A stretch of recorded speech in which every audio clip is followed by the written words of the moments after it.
Sur le plan économique et financier,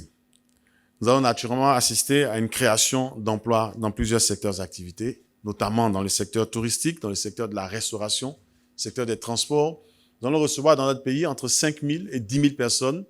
Les Nations Unies elles-mêmes vont investir environ une dizaine de millions de dollars, un peu plus, sans compter ce que les individus invités, ces 5 000 et 10 000 personnes, ils auront dans leur poche en tant que devise forte et à dépenser dans les hôtels, dans les restaurants, dans les taxis, dans les transports en commun, dans les maquis.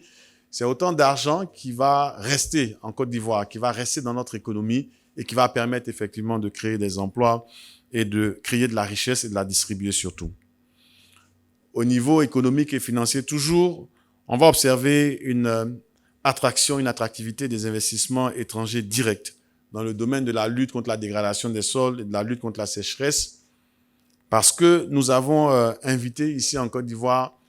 l'ensemble des partenaires au développement dans ce domaine-là en particulier, le Fonds vert climat, le Fonds pour l'environnement mondial, la Banque mondiale, la Banque africaine de développement, le Fonds cohésien pour le développement, vraiment tout ce qui peut compter dans le monde entier en tant que bailleurs de fonds, partenaires au développement, seront représentés ici au plus haut niveau dans notre pays, donc du 9 au 20 mai 2022. Nous, en organisant ici dans notre pays la 15e conférence des parties à la Convention des Nations Unies sur la lutte contre la désertification,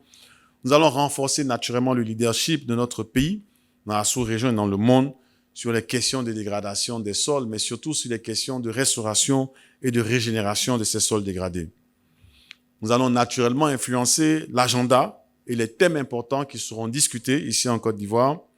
parce que la Côte d'Ivoire sera élue à la tête, donc à la présidence de cette COP pendant 2 années. Pendant 2 ans, la Côte d'Ivoire, donc le pays, le chef de l'État en particulier, iront représenter l'ensemble des 196 pays à l'Assemblée générale des Nations Unies pour rendre compte du mandat qui nous a été confié donc par les Nations Unies. CICG, le citoyen au cœur de l'action gouvernementale.